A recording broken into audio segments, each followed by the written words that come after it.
Hello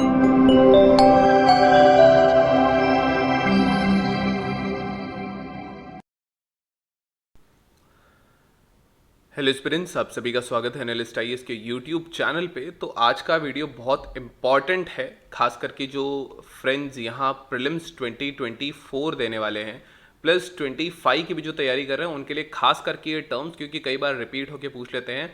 आज हम cover कर रहे हैं एग्रीकल्चर के जितने भी की टर्म्स न्यूज़ में थे। हाइड्रोपोनिक्स है, जैसे कि ई सॉइल क्या होता है, जैसे कि और भी कुछ रिसिप्ट्स हैं, जैसे कि यहाँ पे वेयर हाउस रिसिप्ट्स किसको कहा जाता है, कैसे कवर होती हैं। यहाँ हम केवल एग्रीकल्चर ही नहीं, इससे जुड़ी अगर कुछ इकोनॉमी है उसको भी एक साथ कवर करेंगे।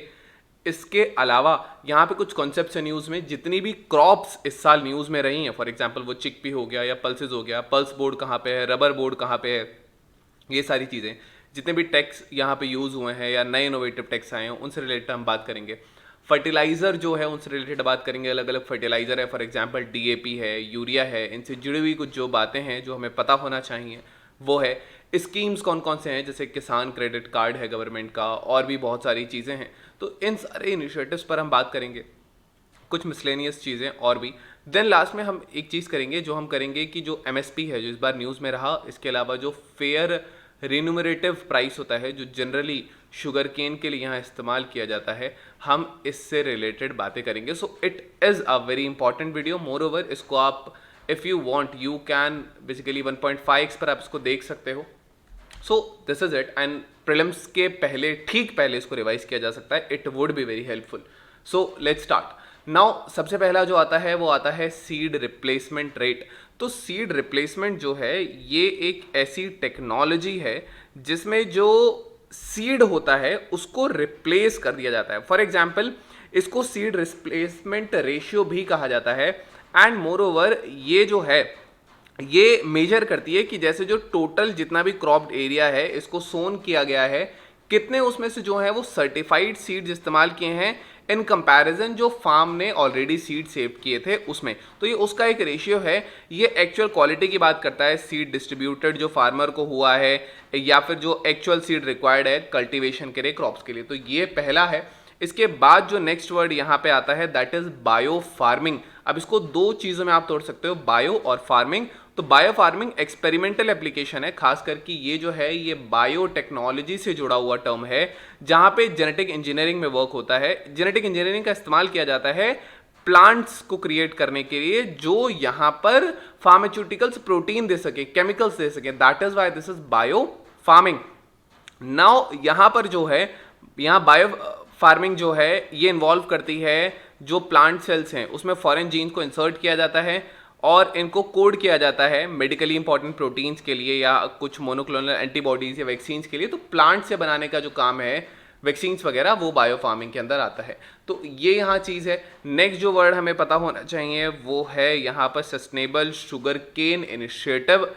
सस्टेनेबल शुगर केन इनिशिएटिव जो है ये एक इनोवेटिव सेट है, खास करके ये जो आता है ये एग्रोनॉमिक्स की जो प्रैक्टिसेस होती हैं ये एग्रोनॉमिक्स प्रैक्टिसेस के अंदर आएगा। मोर ओवर इसमें कम सीड का इस्तेमाल होता है, सीड को नर्सरी में उगाया जाता है।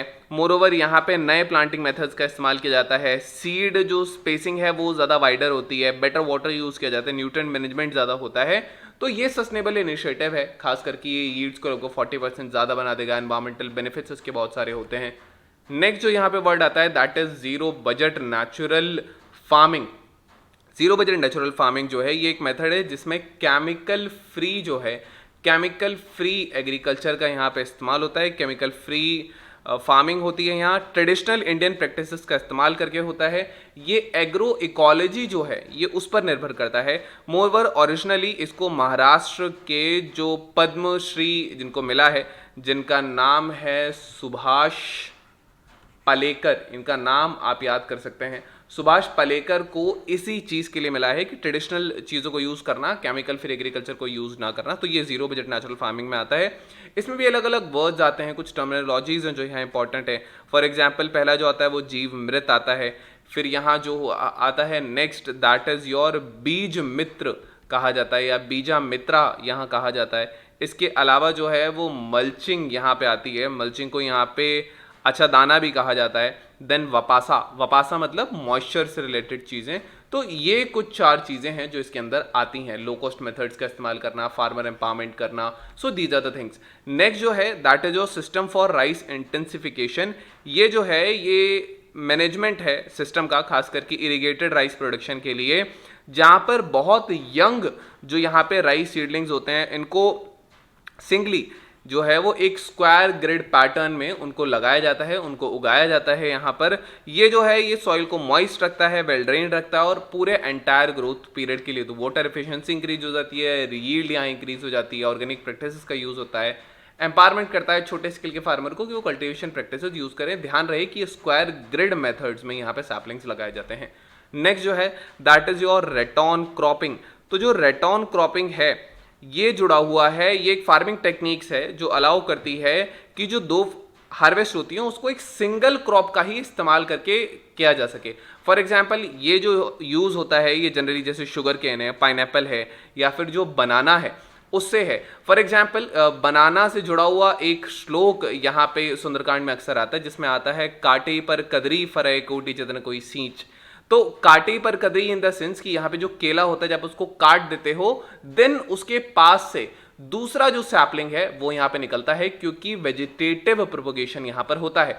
अब यही यहाँ पे चीज है रेटॉन क्रॉपिंग में, जहां पे रूट सिस्टम को इंटैक्ट छोड़ दिया जाता है, क्रॉप को हार्वेस्ट कर लिया जाएगा, अगेन इसी एग्जिस्टिंग रूट सिस्टम से एक नया प्लांट ग्रो हो जाता है जो कि एक नई क्रॉप देगा। अब इसके फायदे क्या हैं कि इनपुट कम पड़ेगा, सीड कम पड़ेगा, लैंड प्रिपरेशन कम करनी होगी, समय बचाएगा, पैसा बचाएगा। सो ये यहाँ पर है। नेक्स्ट जो आता है that is your ally cropping. Ally जो होते हैं, एलाय मतलब friends, you know ally. So ये एक फार्मिंग सिस्टम है जिसमें जितने भी एरेबल क्रॉप्स होते हैं इनको ग्रो किया जाता है, खास करके एलाय। एलाय जो कि यहाँ पर ट्रीज या श्रब्स के साथ बनाए जाते हैं। स्पेशली ये सॉइल फर्टिलिटी को बढ़ाता है, सॉइल प्रोडक्टिविटी बढ़ाता है, सॉइल इरोशन कम करने में करेगा। एनुअल क्रॉप्स जो है उनको इन्हीं जो रोज हैं यहाँ ट्रीज और श्रब्स के, इनके बीच में यहाँ पे उनको ग्रो किया जाता है इस टेक्निक्स के टाइम पे। ऑफन लेगुमिनस जो होते हैं ये इनको ग्रो किया जाता है क्योंकि ये रेगुलर और ये हैवी जो कॉपिसिंग है इसको ये टॉलरेट कर सकते हैं। सो ये इसका डेफिनेशन है, सिनर्जेटिक रिलेशनशिप है, सॉइल फर्टिलिटी इंप्रूव करेगा, सॉइल जो लैंड अवेलेबल है उसको इंप्रूव करेगा। यहाँ पे क्रॉप्स जैसे मेज है, बीन्स है, वेजिटेबल्स है, इन सारी चीज़ों में ये यूज हो सकता है, खास करके नाइट्रोजन फिक्सिंग लेग्ज्यूम्स को भी लेकर के। इसके बाद जो टर्म है that is your hill replacement technique. ये जो है ये मेथड है फर्टिलाइजर से जुड़ा हुआ ये है, और फर्टिलाइजर को कैसे अप्लाई करना चाहिए उससे है। तो ये जो है लेकिन ये ज़्यादा लेबर इंटेंसिव है। होता ये है for example you have this plant. अब यहाँ पर जो फर्टिलाइजर देने का तरीका है वो दो है कि यहाँ पे जो फार्मर है वो फर्टिलाइजर को सीधा सीधा यहाँ स्प्रिंकल कर देते थे, लेकिन यहाँ पे जो फर्टिलाइजर है उसको थोड़ा थोड़ा यहाँ पे एक्यूमुलेट किया जाएगा, खास करके केवल प्लांट्स के एकदम रूट्स के पास जो किया जाए, ताकि फर्टिलाइजर का यूज भी कम हो, प्लस वो केवल स्पेसिफिक जहाँ पे यूज होना है वहीं पर हो। लेकिन क्या होगा, लेबर इंटेंसिव हो जाएगा। जो मैकेनाइज्ड फार्मिंग होती है वो यहाँ से ये पॉसिबल नहीं हो पाएगा। मोर ओवर केयरफुल प्लानिंग चाहिए होगी हिल प्लेसमेंट के लिए। एडवांटेजेस ये है कि वाटर न्यूट्रिएंट रिटेंशन ज़्यादा हो जाएगा, यहाँ जो है वो ड्रॉट और फ्लड्स में ज़्यादा रेजिलियंस हो जाएगी, ज़्यादा एरेशन मिलेगा, रूट ग्रोथ ज़्यादा अच्छी होगी। तो ये इसकी चैलेंजेस और बेसिकली एडवांटेजेस और चैलेंजेस दोनों हैं। देन यहाँ पे जो नेक्स्ट वर्ड इससे जुड़ा हुआ आता है जो हमें पता होना चाहिए दैट इज बायो इनोक्यूलेंट्स। तो बायो इनोक्यूलेंट्स ये कैरियर बेस्ड प्रिपरेशंस होते हैं जिनमें जो बेनिफिशियल माइक्रो ऑर्गेनिजम्स होते हैं इनको रखा जाता है यहाँ पे सीड या सॉइल एप्लीकेशन के लिए, और इनको डिज़ाइन किया जाता है कि ये सॉइल की फर्टिलिटी बढ़ाएं, यहाँ पे प्लांट ग्रोथ बढ़ाएं, और क्योंकि इनका नंबर बढ़ाया जाएगा, बायोलॉजिकल एक्टिविटी बढ़ेगी, तो इस हिसाब से जो माइक्रो ऑर्गेनिज्म होते हैं उनको ज़्यादा सॉइल में ग्रो होने दिया जाता है। अगर वो होंगे तो अल्टीमेटली ये ऐसे हार्मोन्स एंजाइम रिलीज करते हैं या नाइट्रोजन फिक्सिंग का काम करते हैं जिससे जो प्लांट है उसको बेनिफिट होगा। तो यहाँ पर ये कुछ चीज़ें हैं जो इंपॉर्टेंट हैं। फॉर एग्जांपल बायोइनोक्यूलेंट्स में राइजोबियम सबसे अच्छा एक बैक्टीरिया आ सकता है, नॉस्टॉक, एनाबिना, ये सारी चीज़ें हैं। देन यहाँ एक और टर्म है and this term is known as the ley farming. अब जो ले फार्मिंग है ये ध्यान रहे कि ये एक ऐसा सिस्टम है जिसमें क्रॉप रोटेशन होती है। ये क्रॉप रोटेशन सिस्टम है बेसिकली, और ये जो है ये जहाँ पे ग्रास लेग्यूम मिक्सचर जो है इसको ग्रो किया जाता है रोटेशन में एग्रीकल्चर क्रॉप्स के साथ। ये जो सिस्टम है समटाइम्स इसको अल्टरनेट हस्बेंड्री या इसी सिस्टम को बोला जाता है मिक्स्ड फार्मिंग भी इसको बोला जाता है। ये जो सिस्टम है, यहाँ पर जो ग्रास लेग्यूम मिक्सचर है इसको ही ले कहते हैं। जो ग्रास और लेग्यूम के साथ का मिक्सचर है उसको ले कहा जाता है। और ये जो ग्रास है वो सॉइल का स्ट्रक्चर इंप्रूव करेगी, सॉइल इरोजन बेसिकली करने में हेल्प करेगी, सॉइल इरोजन को प्रिवेंट करेगी। और यहाँ पे जो साथ में यहाँ पे पल्सेस थे, तो लेग्यूम प्लांट ग्रो करने के लिए यहाँ पे सॉइल एनरिचमेंट होगा। तो ये दोनों चीज़ों के लिए है। तो एक बस इतना ध्यान रहे कि ग्रास और लेग्यूम का एक मिक्सचर होता है which is ley farming. Next जो यहाँ वर्ड आता है that is your warehouse receipt. अब वेयर हाउस रिसिप्ट जो है ये यहाँ पे इंश्योर करता है कि क्वालिटी क्वांटिटी पर्टिकुलर कमोडिटी की रहे। जो रिसिप्ट्स हैं यहाँ पे बेसिकली फ्यूचर कॉन्ट्रैक्ट होता है। फॉर एग्जांपल ये हमारा एक किसान है and we have one person who is basically a lender here. So जो हमारा बोरोवर है ये बोरोवर लोन यहां से ले सकता है। अब इसको लोन लेने के लिए ये क्रेडिट एग्रीमेंट सबसे पहले इन दोनों के बीच में होगा। नेक्स्ट बोरोवर जो है वो उसकी भी जितनी भी गुड्स हैं उसको वेयर हाउस में रखेगा। वेयर हाउस जो है, वेयर हाउस यहाँ रिसिप्ट जो है उनको इशू करेगा और इन रिसिप्ट्स को लेकर के ये बोरोवर को दे देगा। बोरोवर इन्हीं रिसिप्ट्स को एज अ कोलेट्रल, क्योंकि इन्हीं रिसिप्ट्स को बाद में देने के बाद उसको पैसा मिलेगा, तो एज अ कोलेट्रल ये दे देगा लेंडर को। लेंडर इसको अपने पास रख लेता है। नेक्स्ट यहाँ पे होता है कि लेंडर जो है वो यहाँ पे लोन ग्रांट कर देगा बोरोवर को। अब बोरोवर जितनी भी इसकी स्टोर्ड गुड्स यहाँ पे थी इसको बायर को यहाँ पे बेच देता है। लेकिन जो बायर है ये डायरेक्टली बोरोवर को पैसे नहीं देता। बायर जो है वो ये जो पैसे देगा वो देगा लेंडर को। अब लेंडर जो रिसिप्ट थी लेंडर के पास वो उसको रिलीज कर देगा वापस से। बायर जो है ये इस रिसिप्ट को, जो रिसिप्ट यहां पे बोरोवर ने इसको दी थी वो रिसिप्ट इसको यहां मिल जाएगी पेमेंट करने के बाद। और ये जो रिसिप्ट है ये इसको वेयर हाउस गुड्स पे जाके वापस से रिडीम कर सकता है। अब जो लेंडर है उसको जो लोन, बायर का जो लोन उसको मिला है रिपेमेंट का, तो वो उसको यहाँ पे मिल जाता है। तो ये यहाँ पे इससे जुड़ी हुई कुछ चीजें हैं। तो इसमें सबका एक तरीके से इन्वॉल्वमेंट है, इसको बोला जाता है। इसमें दो चीजें आती हैं, बस हमें ये ध्यान रखना है। सबसे पहला जो इसमें आता है वो नेगोशिएबल वेयर हाउस रिसिप्ट आता है, और नेक्स्ट जो आता है वो आता है non negotiable warehouse receipt. तो जो नेगोशिएबल होता है वो उन चीज़ों के लिए होता है जिनको ट्रांसफ़र किया जा सकता है अलग पार्टी, दूसरी पार्टी के लिए, ऐसे गुड्स जिनको ट्रांसफ़र किया जा सकता है। नॉन नेगोशिएबल जो होता है ये ऐसी चीज़ों के लिए होता है जिनको ट्रांसफ़र ही नहीं किया जा सकता है, ऐसे गुड्स वगैरह जो नहीं किए जा सकते। तो ये दो चीज़ें हैं जो इससे जुड़ी हुई हैं।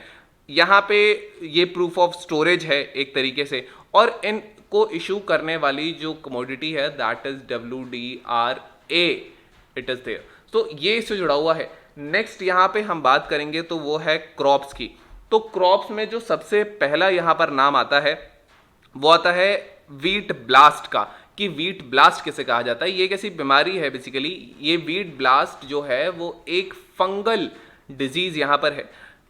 Sometimes you can take a screenshot और आप इसको कॉपी पेन से कुछ की टर्म्स यहाँ लिख सकते हैं सो दैट ये आपको रिवीजन में हेल्प करे। ये जो है इसमें एक पैथोजन है जिस पैथोजन का नाम है मैग्नापोर्थे ओराइजे पैथोटाइप ट्रिटिकम, जिसको MOT भी कहा जाता है। तो सबसे पहला ब्राजील में ये देखा गया था, ट्रॉपिकल सब ट्रॉपिकल रीजन में जाता होता है। इसमें जो हेल्दी बाली होती है उसमें इन्फेक्शन हो जाता है और कंप्लीट इन्फेक्शन के बाद वो खत्म हो जाता है। इसके कुछ सिम्टम्स हैं जैसे कि सिल्वर कलर के यहाँ पे स्पाइक्स देखने को मिलते हैं, पार्शली फुल्ली ब्लीच हो जाता है, यहाँ पे डिस्कलर्ड स्टेम्स हो जाते हैं, डार्क ब्राउन लेजेंड्स हो जाते हैं, या डार्क फ्रे फंगल स्पोर्स हो जाते हैं। इसका जो ट्रांसमिशन है वो सीड्स के थ्रू, एयरबोर्न स्पोर्स के थ्रू, या जो इन्फेक्टेड क्रॉप का रेसिड्यू है वो दूसरी क्रॉप को खराब कर सकता है।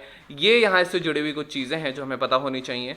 So this is the case about this. तो व्हाट अबाउट दिस, ये किससे होता है, इसके इफेक्ट्स क्या होते हैं, सीड क्वालिटी कम हो जाएगी, डार्क ग्रे स्पोर्स हो जाएंगे।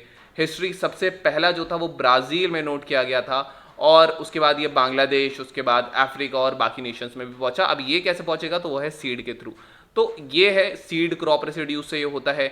मोरोवर ये ह्यूमिड और वार्म कंडीशंस में होता है। तो जनरली आपको देखने को मिलेगा ट्रॉपिकल रीजन्स जैसे कि भारत है, जैसे कि जो सब ट्रॉपिकल रीजन्स यहाँ पे आते हैं, यहाँ पे ये दोनों जगह आपको देखने को मिलेगा। तो ये वीट ब्लास्टिंग था। नेक्स्ट जो यहाँ पे नेक्स्ट जो हमारा जो न्यूज़ में था इस साल, दैट वॉज योर पल्सेस या दालें। तो जो एडिबल सीड्स होते हैं या लेगुमिनस प्लांट के, उनको पल्सेस कहते हैं। पल्सेस में ऐसे लेगुमिनस प्लांट नहीं आते जो बेसिकली ग्रीन होते हैं, जैसे जो ग्रीन पी है, ग्रीन बी है। कई बार चने को ग्रीन टाइप में हम बेचते हैं, जो वो ग्रीन होता है उसी टाइम पे बेच दिया जाता है। तो वो एक लेगुमिनस प्लांट नहीं है, या फिर वो लेगुमिनस प्लांट तो है but that is not a pulse. Pulse dry होने के बाद ही होता है। या फिर जिनको ऑयल एक्सट्रैक्शन के लिए यूज किया जाता है, फॉर एग्जांपल हम सोयाबीन का ऑयल एक्सट्रैक्शन के लिए इस्तेमाल करते हैं, यहाँ पे हम जो सनफ्लावर है उसका इस्तेमाल करते हैं, ग्राउंड नट्स का जो हम इस्तेमाल करते हैं। तो ध्यान रहे कि जिनका भी हम ऑयल एक्सट्रैक्शन के लिए यूज करेंगे वो भी यहाँ पल्सेस के अंदर नहीं आते हैं। यहाँ पर जो है एक्सक्लूसिवली सोइंग पर्पसेस के लिए जिनको यूज किया जाता है, जैसे अल्फा अल्फा या क्लोवर है। तो अब इसकी कंडीशंस की बात करेंगे पल्सेस का, तो इनका जो टेम्परेचर है वो लगभग 20 से 27 डिग्री सेल्सियस है। रेनफॉल जो यहाँ पे आती है, रेनफॉल लगभग 25 से 60 सेंटीमीटर की इनको रेनफॉल चाहिए होती है।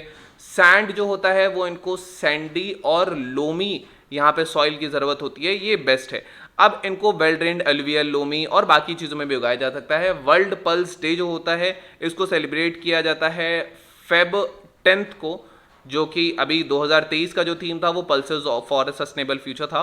हाई प्रोटीन कंटेंट है, कोलेस्ट्रॉल लेवल कम है, फैट सोडियम में कम होते हैं, फाइबर्स आयरन ज़्यादा होता है, ब्लड शुगर को कंट्रोल करने में हेल्प करते हैं, नाइट्रोजन फिक्सिंग प्रॉपर्टी होती है, सॉइल फर्टिलिटी इंक्रीज करता है। पल्सेस को इंटर क्रॉप या कवर क्रॉप की तरह भी इस्तेमाल किया जाता है।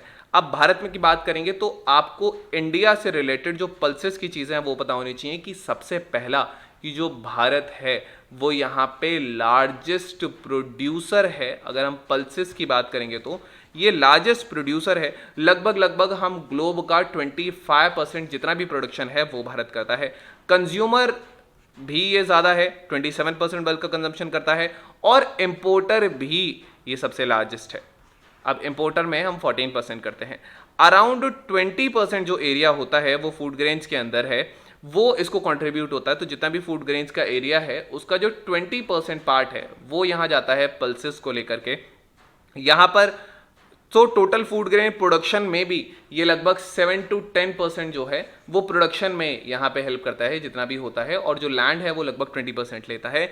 यहाँ पर खरीफ, रबी, ज़ैद तीनों सीजन होते हैं, लेकिन रबी की जो पल्सेस होती हैं उनमें सबसे ज़्यादा यहाँ पल्सेस ग्रो की जाती हैं जो लगभग 60% होता है। तो ये इससे जुड़ी हुई कुछ चीज़ें हैं, जैसे इंडिया में ग्राम है, ग्राम जो है वो सबसे ज़्यादा डोमिनेंट पल्स है। ये टोटल प्रोडक्शन का 40% यहाँ ग्राम होती है। इसके बाद तुर, अरहर, उड़द, मूंग। तो यहाँ जो है अगर यहाँ ट्रेंड हम देखेंगे तो सबसे ज़्यादा यहाँ पे ग्राम उगाया जाता है। ग्राम के बाद यहाँ पे तुर या अरहर की दाल जिसे कहा जाता है, देन यहाँ उड़द की दाल जो ब्लैक कलर की होती है, देन यहाँ जो मूंग दाल है ये इस रेशियो में उगाया जाता है। सबसे ज़्यादा हम ग्राम कंज्यूम करते हैं। अब टॉप स्टेट्स क्या है इसको प्रोड्यूस करने वाले, ये आपको याद होना चाहिए। तो सबसे पहला जो है वो मध्य प्रदेश है, देन यहाँ पे जो है वो महाराष्ट्र है, महाराष्ट्र के बाद यहाँ पे राजस्थान आता है, राजस्थान के बाद उत्तर प्रदेश, और उत्तर प्रदेश के बाद कर्नाटका यहाँ पे आता है। ये ट्रेंड आपको याद होना चाहिए। So this is important. अब यहाँ पे कुछ मिशंस भी आते हैं जैसे नेशनल फूड सिक्योरिटी मिशन, जिनके बारे में हम बाद में गवर्नमेंट स्कीम्स जो है उसमें हम बात करेंगे। इसके बाद जो यहाँ पर आता है उसको हम बोलते हैं पीजीएनपी। पीजीएनपी जो है इसका जो दूसरा नाम है, इसको बोला जाता है पीजीएनपी को अरहर, रेड ग्राम, तुर। ये जो है ट्रॉपिकल एरियाज की क्रॉप है, सेमी एरिड रीजन्स में होती है, ड्रॉट टॉलरेंट है, ये ज़्यादा जल्दी ग्रो होती है लेग्यूम से, लेकिन ये लो टेम्परेचर या ये फ्रॉस्ट को बिल्कुल भी टॉलरेट नहीं करती है। यहाँ पर इसको जो टेम्परेचर चाहिए वो लगभग 26 से 30 डिग्री सेल्सियस चाहिए। रेनी सीजन में यहाँ जो टेम्परेचर होना चाहिए वो 17 से 22 डिग्री हो सकता है। सो ये यहाँ पे कुछ चीज़ें हैं। नेक्स्ट जो है सॉइल को, इसको सॉइल के लिए यहाँ पे हमें ब्लैक के जो कॉटन सॉइल्स होते हैं वो चाहिए, जिन जो थोड़े एसिडिक होते हैं, 7 से 8.5 उनका पीएच होता है, लो रेडिएशन को सेंसिटिव है, ग्लाइसेमिक इंडेक्स इसकी कम है, लेकिन इसमें थाइमीन ज़्यादा होता है, रिबोफ्लाविन ज़्यादा होता है, नियासिन ज़्यादा होता है, विटामिन B6 ज़्यादा होता है, जिंक, आयरन और ऑल। ये अलग अलग स्टेट्स में उगती है, जिसमें सबसे पहला स्टेट आता है वो आता है आंध्र प्रदेश में उगती है, ये गुजरात में उगाई जाती है, ये कर्नाटका में उगाई जाती है, एमपी, महाराष्ट्र, यूपी, ये इन जगहों पे उगाई जाती है। तो ये उससे जुड़ी हुई कुछ चीज़ है जो हमें पता होनी चाहिए। इसके बाद जो आता है वो आता है रबर या नेचुरल रबर। ऑलरेडी यहाँ पे जो रबर प्रोडक्शन इंक्रीज करने के लिए रबर बोर्ड बनाया गया था, उसकी लोकेशन क्या है, ये सारी चीज़ें आपको इस वीडियो में मिल जाएगी। You can search on the channel. So next जो है, इसके बाद अगर हम नेचुरल रबर की बात करेंगे तो नेचुरल रबर एक तरीके का पॉलीमर है। कहाँ उगाया जाता है? तो ये अर्थ के जो ट्रॉपिकल सब ट्रॉपिकल रीजन होते हैं जनरली, इन रीजन्स में इसको उगाया जाता है। मोर ओवर ये जो है इसमें ये लेटेक्स ट्रीज जो होते हैं, इन लेटेक्स ट्री का जो नाम होता है दैट इज बेसिकली हेविया ब्रासिलेंसिस इनको कहा जाता है। ये यहाँ से हार्वेस्ट होता है और इनमें लगभग जो टाइम चाहिए वो 5 से 7 साल का चाहिए इनकी हार्वेस्टिंग के लिए। ये इससे जुड़ी हुई कुछ चीज़ें हैं। टॉल ट्री होता है 20 से 30 मीटर की इसकी हाइट लगभग यहाँ देखी जा सकती है, तो 20 से 30 मीटर की इसकी हाइट भी होती है इस ट्री की। अब यहाँ कंडीशंस हैं। सबसे पहला, क्योंकि ट्रॉपिकल एरिया में है तो ध्यान रहे मॉइस्ट ह्यूमिड क्लाइमेट चाहिए होगा। एनुअल रेनफॉल कितनी यहाँ पे होनी चाहिए, तो वो है 200 सेंटीमीटर से ज़्यादा। इंडोनेशिया में आपको ये बहुत ज़्यादा मिल जाएगा। अब यहाँ पर जो है टेम्परेचर इसका जो चाहिए वो लगभग 25 डिग्री सेल्सियस चाहिए, मॉडरेट टेम्परेचर चाहिए। लोमी सॉइल होना चाहिए, एलिवेशन भी सी लेवल से ज़्यादा नहीं होना चाहिए, 300 से 400 मीटर होना चाहिए। रेयरली 700 मीटर के ऊपर ये आपको नहीं मिलता, तो ये जो है वो आपको लेस देन इक्वल टू बस यहीं इतने इतने में मिल सकता है, इससे ज़्यादा में ये नहीं मिल सकता है। तो यहाँ पॉसिबल है और ये इसके आगे पॉसिबल नहीं है। तो ये है। इसके अलावा इसकी प्रोडक्शन की बात करेंगे तो रबर प्लांटेशन जो भारत में है केरला में। अब केरला टोटल जो इंडिया का प्रोडक्शन होता है उसमें केरला जो है वो 90% यहाँ पे देता है। जाहिर सी बात है कि केरला में बारिश भी ज़्यादा होती है, फर्स्ट मानसून जो एक्ट करता है वो यहाँ करता है, तो आप यहाँ से समझ सकते हैं कि यहाँ पे रबर प्रोडक्शन जो है वो ज़्यादा हो जाएगा। जस्ट रिलेट करने के लिए, भारत जो है वो 3rd लार्जेस्ट प्रोड्यूसर है रबर का, 4th लार्जेस्ट कंज्यूमर है नेचुरल रबर का। तमिलनाडु, कर्नाटका, अंडमान निकोबार आइलैंड्स, त्रिपुरा, गारो हिल्स जो मेघालय के हैं, जहां पे भी बारिश ज़्यादा है वहां पे आपको रबर के प्लांट जनरली मिल जाएंगे। छोटे छोटे लैंड होल्डिंग्स जो हैं ये रबर कल्टीवेशन को डोमिनेट करती हैं। लगभग 88% जो लैंड होल्डिंग्स है वो छोटी छोटी लैंड होल्डिंग्स है।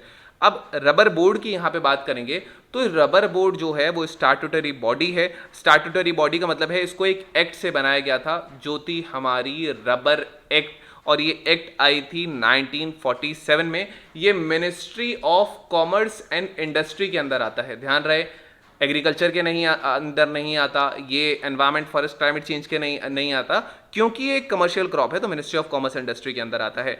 इसका जो हेड ऑफिस है वो कहाँ होगा, जहाँ सबसे ज़्यादा इसकी जो है वो प्रोडक्शन होता होगा, तो इसका जो हेड ऑफिस है वो आता है कोट्टयम केरला में।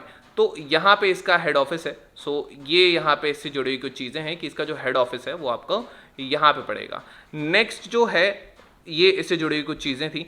इसके बाद आता है फेमस मिलेट्स। तो मिलेट्स में जो हमें नाम यहाँ पे पता होना चाहिए, सबसे पहला वो होना चाहिए रानी घुवेरिया का। रानी घुवेरिया जो हैं ये उड़ीसा की हैं और इन्होंने 30 से ज़्यादा मिलेट की वैरायटी जो है उनको कंजर्व किया है, बाकी महिलाओं को भी सिखाया है।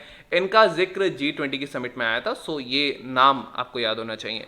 नेक्स्ट जो एशियान मिलेट फेस्टिवल है जिसमें इंडोनेशिया का कैपिटल जो जकार्ता है और इंडिया मिशन जो है जो एशियान का है, ministry of agriculture farmer welfare जो है, इन्होंने इंटरनेशनल ईयर ऑफ मिलेट्स में पार्ट लिया है। मिलेट्स क्या होते हैं, ये न्यूट्री सीरियल्स होते हैं, कोरस बेसिकली सीरियल्स होते हैं। यहाँ स्मॉल सीडेड ग्रासेस भी होती हैं, इसमें अलग अलग चीज़ें आती हैं, जैसे सोरगम है जिसको ज्वार कहा जाता है, रागी को फिंगर मिलेट कहा जाता है, कनगनी को फॉक्सटेल मिलेट कहा जाता है, झंगोरा को बर्नयार्ड मिलेट कहा जाता है, समा को लिटिल मिलेट कहा जाता है, समाई के चावल जो होते हैं। देन यहाँ कोदरा है जिसको कोडो मिलेट कहा जाता है, बैरी है पोर्सो मिलेट कहा जाता है, बाजरा है जिसको पर्ल मिलेट भी कहा जाता है। अब यहाँ पर जो मेजर प्रोड्यूसर्स हैं उसमें आते हैं US, China, Bharat, India, that is India, then Argentina, Nigeria, Sudan, ये आते हैं। जो एविडेंस है ये शो करते हैं कि यहाँ पे जो इंडस वैली सिविलाइजेशन थी भारत में, जो लगभग 3000 BC से कुछ 1000 BC अराउंड या 1500 BC अराउंड ये देखने को मिलती है, ये जो है ये कंज्यूम करती थी इसे। सोरगम जो है वो सबसे बड़ी मिलेट क्रॉप यहाँ पे है जो होती है, और ये जो हैं ये बेसिकली जितनी भी यहाँ खरीफ क्रॉप हैं जो जुलाई से अक्टूबर उगाई जाती हैं, ये राजस्थान, कर्नाटका, महाराष्ट्र, तमिलनाडु, हरियाणा, गुजरात जो रेनफेड इलाके हैं वहाँ पे होता है। इसके कुछ बेनिफिट्स भी हैं। सबसे पहला इकोलॉजिकल बेनिफिट्स होते हैं, क्लाइमेट स्मार्ट क्रॉप है, ड्रॉट रेजिस्टेंट है, शॉर्टर ग्रोइंग सीजन इनका आता है, 70 से 100 दिनों में इनको आसानी से एक फार्मर जो है वो ग्रो कर सकता है, हार्वेस्ट कर सकता है। वाटर रिक्वायरमेंट यहाँ पे कम है। अब यहाँ पे फाइबरस रूट्स भी होती हैं इसकी, तो सॉइल इरोजन में हेल्प करेगा, कार्बन सिक्वेस्ट्रेशन में हेल्प करेगा। हेल्थ बेनिफिट्स ऑब्वियसली हैं, इनको पावर हाउसेज ऑफ न्यूट्रिएंट्स यहाँ पे कहा जाता है। प्रोटीन ज़्यादा है, डाइटरी फाइबर ज़्यादा है, एंटीऑक्सीडेंट ज़्यादा है, ग्लूटेन फ्री, लो ग्लाइसेमिक इंडेक्स है यहाँ पे। भारत की बात करेंगे तो भारत मिलेट्स का लार्जेस्ट प्रोड्यूसर है। ये आपको चीज़ ध्यान रखनी है, जैसे पल्सेस का लार्जेस्ट प्रोड्यूसर है, ऐसे मिलेट का भी जो भारत है वो लार्जेस्ट प्रोड्यूसर है। और हम यहाँ से UAE, Nepal, Saudi Arabia, Libya यहाँ पे मिलेट्स भेजते हैं। यहाँ पे अगर हम स्टेट्स की बात करेंगे तो सबसे पहला स्टेट जो प्रोड्यूस करने के लिए है तो वो है राजस्थान। इसके बाद जो स्टेट है वो है महाराष्ट्र, इसके बाद है यूपी, इसके बाद है कर्नाटक और फिर आता है मध्य प्रदेश। तो ये शुरुआत के 2-3 ट्रेंड्स आपको याद होने चाहिए। एमएसपी जो है ये डिक्लेयर होता है केवल 3 क्रॉप्स के लिए। ये यहाँ पे थोड़ा सा इंपॉर्टेंट है कि एमएसपी जो है इसमें केवल 3 आता है, जिसमें आता है ज्वार के लिए एमएसपी दिया जाता है भारत में, बाजरे के लिए दिया जाता है और रागी के लिए दिया जाता है। तो केवल ये 3 ही ऐसे मिलेट्स हैं जिनके लिए यहाँ पे एमएसपी दिया जाता है। तो ये आपको पता होना चाहिए। इससे जुड़ी हुई ये कुछ चीज़ें थी जो हमें पता होनी ही चाहिए। नेक्स्ट जो है वो फेमस ड्रैगन फ्रूट है। अब ड्रैगन फ्रूट जो है ये इसको पिताया भी कहा जाता है। अब जो पिताया है ये वंडरस फ्रूट है 21st सेंचुरी का। मैक्सिको में ओरिजिन हुआ, साउथ अमेरिका, सेंट्रल अमेरिका के टाइम पे। भारत में इसको कर्नाटका, केरला, तमिलनाडु, महाराष्ट्र, गुजरात, छत्तीसगढ़, बाकी अन्य इलाकों में, अंडमान निकोबार आइलैंड्स, मिजोरम, इस तरफ इसको उगाया जाता है। इसको इंपोर्ट किया जाता है थाईलैंड से, मलेशिया से, वियतनाम से, श्रीलंका से, क्योंकि इनसफिशिएंट प्रोडक्शन है। बेनिफिट क्या है अगर हम इसको कल्टीवेट करते हैं? सबसे पहला बेनिफिट है फास्ट रिटर्न है इसका। इकोनॉमिक प्रोडक्शन जो है वो फर्स्ट ईयर में, फुल प्रोडक्शन जो है वो यहाँ से 3 से 4 सालों में पूरा प्रोडक्शन हमें मिल जाता है। लेकिन इकोनॉमिक जो है प्रोडक्शन वो हमें पहले ईयर में क्रॉप्स मिल जाती हैं। अब यहाँ पर लाइफ एक्सपेक्टेंसी जो है वो लगभग 20 साल की होती है। तो जब 20 साल की इसकी लाइफ एक्सपेक्टेंसी है, इसका मतलब है कि यहाँ पे हाई बेनिफिट कॉस्ट रेशियो जो होता है वो यहाँ पर ज़्यादा है। बेनिफिट कॉस्ट रेशियो जो होता है वो यहाँ पर ज़्यादा है। तो ये इससे जुड़ा हुआ है। नेक्स्ट यहाँ जो है, यहाँ पे अभी रिसेंटली इसी साल हुआ ये था कि जिनको ओना तुकारा सीसम कहा जाता है, ओना तुकारा सीसम जो है इनको जीआई टैग्स दिया गया है। अब सीसम जो है ये जो है वो केरला का है। रिमेंबर दिस कि ये जो है that is from the Kerala. तो ये जुड़ा हुआ है। प्रॉपर्टीज है, ऑयल कंटेंट ज़्यादा होता है, एंटीऑक्सीडेंट्स होता है, एंटी कैंसरस होता है। इसका जो टेम्परेचर है वो लगभग 25 से 35 डिग्री यहाँ पे टेम्परेचर चाहिए। रेनफॉल जो है वो यहाँ पे 450 से 600 mm की रेनफॉल है। This is not cm. Drought tolerant है। तो यहाँ पे जो सॉइल्स हैं जो वेल ड्रेन्ड हैं, जो पीएच है जिनका 6 से 7.5 वो यहाँ होता है, ये जो है एसिडिक या सलाइन सॉल्ट्स को टॉलरेट नहीं कर पाता है। इंडिया म्यांमार लार्जेस्ट प्रोड्यूसर हैं सीसम के। यहाँ पे सारे सीजन्स में ग्रो होता है ये। वेस्ट बंगाल, मध्य प्रदेश, राजस्थान, गुजरात, आंध्र प्रदेश, इन जगह होता है। तो ये इससे जुड़ी हुई चीज़ है। नेक्स्ट यहाँ पे जो है वो आता है हमारा बनाना या केला। अब जो बनाना है उसकी अगर हम यहाँ पे बात करेंगे तो ये एक ट्रॉपिकल क्रॉप है, हॉर्टिकल्चर प्रोड्यूस है। अब यहाँ पे कंडीशंस जो हैं, टेम्परेचर की जो इसको रेंज चाहिए वो लगभग 15 से 35 डिग्री सेल्सियस चाहिए। ह्यूमिडिटी जो होनी चाहिए वो लगभग 75 to 85% होनी चाहिए, जिसको रिलेटिव ह्यूमिडिटी कहते हैं। रेनफॉल लगभग 4 महीने का जो मानसून है, जो जून से सितंबर आता है, वो यहाँ पे चाहिए होता है। ये इसके थ्रेट है कि जो ज़्यादा चिलिंग हो जाएगी, अगर 12 डिग्री सेल्सियस से नीचे टेम्परेचर हो जाएगा तो ये जो क्रॉप है वो बेकार हो सकती है यहाँ पे। ये यहाँ पे कुछ चीज़ें हैं जो होना चाहिए। इसके अलावा हाई वेलोसिटी विंड्स अगर 80 किलोमीटर से ज़्यादा हो गई तो वो केले के पेड़ को तोड़ सकता है, वहाँ से चीज़ें हटा सकता है। बहुत हैवी होता है। कैसे सॉइल्स में होता है? ये लोमी सॉइल्स में उग सकता है। यहाँ पे जो है वो नाइट्रोजन, फॉस्फोरस, पोटाश होना चाहिए सॉइल में। इसकी अलग अलग वेराइटीज़ हैं, जैसे रोबस्टा है, जैसे कि डाफ, कैवेंडिश है, यहाँ मूनथन है, पोवन है, नयाली है, सफ़ेद वेलची है। ये अलग अलग इसकी वेराइटीज़ हैं।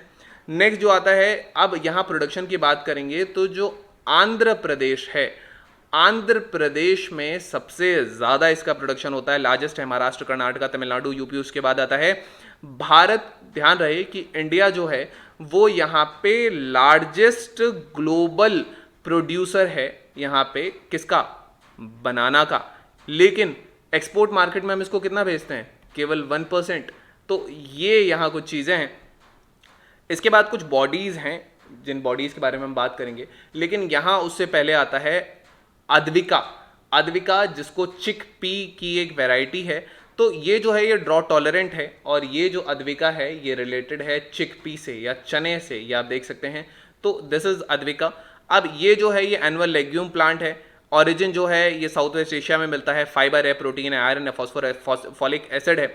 लार्जेस्ट भारत की बात करेंगे, अगेन भारत इसमें लार्जेस्ट प्रोड्यूसर है अगर हम चिक पी की बात करते हैं तो। ये जो है और एनुअली लेग्यूम है, हमने देखा। अब ये जो है 50% जो इंडिया का पल्स प्रोडक्शन होता है उसका 50% हिस्सा जो है वो केवल चिकपी होता है। अब यहाँ पर मेजर स्टेट्स में महाराष्ट्र, एमपी, राजस्थान, गुजरात, यूपी है। चिकपी जो है ये रबी सीजन में इसको ग्रो किया जाता है। तो रबी सीजन में है, रेनफॉल 600 से 900 mm चाहिए होती है। सॉइल भी यहाँ पे पीएच 8.5 से ज़्यादा नहीं होना चाहिए। मैच्योरिटी है देसी टाइप चिकपी के लिए लगभग जो समय लगता है वो 95 से 105 दिन लगते हैं। और जो काबुली चना जो होता है, जिसको छोले भी कहा जाता है, जो काबुली चना टाइप चिकपी है, इसको लगता है 100 से 110 दिन। तो लगभग वही एक एवरेज है कुछ। तो ये जुड़ी हुई चीज़ें हैं। अब यहाँ पे अब हम बात करने जा रहे हैं कुछ स्कीम्स की और भी कुछ चीज़ों की। नेक्स्ट इज स्टैट्यूटरी बॉडी है जिसको एपीडा कहा जाता है। ये एक्ट से बना है जो agriculture processed food products export development authority act था। ये 1985 का एक एक्ट था जिसके थ्रू इसको बनाया गया। ये किसके अंडर काम करेगा? तो ये काम करता है ministry of commerce and industry के अंदर। हेडक्वार्टर इसका दिल्ली में है। ये ये एक्सपोर्टर है जो शेड्यूल प्रोडक्ट्स होते हैं उनके लिए इनको रजिस्टर करना पड़ता है। जितने भी एक्सपोर्टर जो हैं, जितने भी शेड्यूल प्रोडक्शन हैं जो एपीडा की लिस्ट में यहाँ पे हैं, उनको एपीडा के साथ यहाँ रजिस्टर करना पड़ेगा एक्सपोर्ट से पहले। इन एडिशन ये शुगर इंपोर्ट्स पर मॉनिटर करता है, सेक्रेट की तरह काम करता है जो नेशनल एक्रेडिशन बोर्ड है उसके लिए। नेक्स्ट यहाँ पे और भी टेक्नोलॉजी से जुड़ी कुछ चीज़ें आती हैं। तो टेक की अगर हम यहाँ पे बात करेंगे तो सबसे पहला आता है भारत आटा। अब भारत आटा यहाँ पे किसे कहा जाता है? तो ये एक सब्सिडाइज्ड रेट पर गेहूं का मिलना होता है। जो सेल है, ये जो सब्सिडाइज्ड वीट है जिसको भारत आटा कहा जाता है, ये लगभग 27.50 रुपीज़ पर केजी का बिका जाता है। ये ओपन मार्केट सेल स्कीम है। ये फूड ग्रेन्स को गवर्नमेंट जो गवर्नमेंट एजेंसीज हैं वो ओपन मार्केट में बेचती हैं एक प्री डिटरमाइंड प्राइसेस पर। जैसे कि जो फूड कॉरपोरेशन ऑफ इंडिया है ये वीकली ऑक्शंस करेगी ओपन मार्केट में। अब यहाँ पे स्टेट्स भी इसको खरीद सकते हैं ओपन मार्केट से ई ऑक्शन के थ्रू, प्राइवेट लोग भी खरीद सकते हैं। ये इन्फ्लेशन को कर्ब करने के लिए है, ग्रेन अवेलेबिलिटी बढ़ाने के लिए है, एक्सेस फूड ग्रेन्स को बेचने के लिए है। फूड कॉरपोरेशन ऑफ इंडिया की यहाँ पे बात आई है। तो बस कुछ चीज़ें हैं, जैसे 1965 में आया था, स्टैट्यूटरी बॉडी है, कॉन्स्टिट्यूशनल नहीं है, एक्ट के थ्रू आई थी। नोडल इसकी मिनिस्ट्री आपको ध्यान रखनी है। तो इसकी जो नोडल मिनिस्ट्री है वह है ministry of consumer affairs, food and public distribution जो है वो इसकी यहाँ पे मिनिस्ट्री है। अब ये कुछ चीज़ें हैं। नेक्स्ट इसके ऑब्जेक्टिव्स में तो ये प्राइस सपोर्ट देता है फार्मर्स को, पब्लिक डिस्ट्रीब्यूशन सिस्टम देता है, स्ट्रैटेजिक रिजर्व देता है, ये सारे एफसीआई के काम हैं। देन यहाँ पे एक चीज़ और आती है जो है national commodity and derivatives exchange limited, जिसको NCDX भी कहा जाता है। ये एग्रीकल्चर कमोडिटी का एक्सचेंज है और ये जो है वो मिनिस्ट्री ऑफ फाइनेंस के अंडर आता है। ये कुछ बॉडीज़ हैं। अब यहाँ पे जो है वो जो ज़्यादा इंपॉर्टेंट है वो हाइड्रोपोनिक्स फार्मिंग आता है। हाइड्रोपोनिक्स फार्मिंग ये ICAR है। हाइड्रोपोनिक्स फार्मिंग जो है ये Indian institute of horticulture research है जो कि बेंगलुरु में है, which is IIHR, Indian institute of horticulture research. ये बेंगलुरु में यहाँ पे आपको मिल जाता है। अब यहाँ पर जो है वो एक इसका वेरिएंट है जिसको कोकोपोनिक्स भी कहा जाता है या जिसको सॉइल लेस प्रोडक्शन कहा जाता है वेजिटेबल्स का। इसमें बेसिकली कोकोपीट का इस्तेमाल किया जाता है सबस्ट्रेटम के रूप में। कोकोपीट या कोकोनट फाइबर, इन चीज़ों को, या इसको कोयर भी कहा जाता है, इनका बेसिकली एक नेचुरल ग्रोइंग मीडिया होता है हस्क ऑफ कोकोनट। तो इनका इस्तेमाल किया जाता है यहाँ पे क्रॉप्स को उगाने के लिए। अब यहाँ पे इसके कुछ एडवांटेजेस हैं, जैसे सॉइल के बिना इसको उगाया जा सकता है, मेंटेन किया जा सकता है, selected crop better crop growth के लिए किया जा सकता है। यहाँ पे जो लैंड है उसका रिक्वायरमेंट यहाँ कम हो सकता है। मोरओवर एडवांटेजेस में वर्टिकल फार्मिंग है, क्रॉप्स उगाने के लिए, खास करके कंजेस्टेड एनवायरनमेंट में छोटी छोटी सब्जियां हैं उनको उगाया जा सकता है। यहाँ पे आउटपुट जो है वो इंक्रीज हो जाता है। यहाँ पे क्रॉपिंग साइकिल में प्लांट्स को लॉन्ग रूट्स की ज़रूरत नहीं पड़ती न्यूट्रिएंट्स के सर्च में, क्योंकि न्यूट्रिएंट इनको दिया जाता है। यहाँ पे जो है ये टेलर क्रॉप्स को अलाउ करता है, मार्केट डिमांड अलाउ करता है, वेस्टेज जो है उसको रिड्यूस कर देगा, और केवल जितना पानी लगता है उसका 10% वाटर लगता है, तो वाटर एफिशिएंट है। ये जो है इसको रिमोटली मैनेज किया जा सकता है इंटरनेट ऑफ थिंग्स के ही भी हिसाब से। अगर सब कुछ मैकेनाइज्ड कर दिया जाए तो यहाँ पर जो है इंटरनेट ऑफ थिंग्स के हिसाब से इसको दूर से ही मैनेज किया जा सकता है, तो उतना लेबर इंटेंसिव नहीं है, बेनिफिशियल है। हाँ थोड़ा सा कॉस्टली है। जो क्रॉप है नेचुरल लाइट या आर्टिफिशियल लाइट दोनों का यूज़ कर सकती है। तो ये यहाँ पर इससे जुड़ी कुछ चीज़ें हैं, लेकिन यहाँ कुछ टर्म्स हैं जो इससे जुड़े हुए हैं और हमें पता होने चाहिए। तो सबसे पहला आता है जियोपोनिक। जियोपोनिक जो है ये प्लांट को नॉर्मल सॉइल में जब हम ग्रो करते हैं तो ये वहां पर जो है उसको बोलते हैं जियोपोनिक्स। तो जियो मतलब अर्थ। नेक्स्ट जो आता है वो हमने देखा कि वो है हाइड्रोपोनिक्स। तो हाइड्रोपोनिक जो होगा इसमें प्लांट्स को बिना सॉइल के या विदाउट सॉइल वाटर या कोकोनट हस्क वगैरह में इसमें उगाया जाता है। हाइड्रोपोनिक्स हो गया। हाइड्रोपोनिक्स के बाद आता है एक्वापोनिक्स। तो एक्वापोनिक्स की बात करेंगे तो ये सिम्बायोटिक एनवायरनमेंट है, जैसे एक्वाकल्चर और हाइड्रोपोनिक्स दोनों का। इसके बाद जो यहाँ पे चीज आती है that is your aeroponics. Aeroponics जो है वो सॉइल मीडियम का बिना यूज किए जो मिस्ट एनवायरनमेंट होता है, थोड़ा मॉइस्चरस एनवायरनमेंट होता है, उसमें उगाया जाता है। तो ये 4 टर्म्स हैं इससे जुड़े हुए। अब यहां पर आता है ई सॉइल या इलेक्ट्रॉनिक सॉइल भी इसे कहा जाता है। ये हाइड्रोपोनिक्स फार्मिंग में ही यूज होता है, इसलिए यहीं पे हम इसको पढ़ ले रहे हैं। ये जो है ये एक low power bio electronic growth substrate की तरह यूज करता है, इलेक्ट्रिकल स्टिमुलेट कर सकता है ये रूट सिस्टम को। ये बनता है सेलुलोज से और एक कंडक्टिव पॉलीमर से जिसको पेडॉट कहा जाता है। लो एनर्जी है। अब यहाँ पे सेफ अल्टरनेटिव है, जो प्रीवियस मेथड्स यहाँ पे यूज किए जाते थे जिसमें हाई वोल्टेज यूज होता था, नॉन बायोडिग्रेडेबल मटेरियल्स यूज होते थे। अब ये जो रिसर्च है ये ज़्यादा एफिशिएंट सस्टेनेबल डेवलपमेंट दे सकती है, खास करके हाइड्रोपोनिकली हम जिन क्रॉप्स को ग्रो करते हैं। तो ये इससे जुड़ी हुई कुछ चीज़ें हैं। नेक्स्ट जो यहाँ पे आता है वो आता है फेमस रुपए किसान credit card.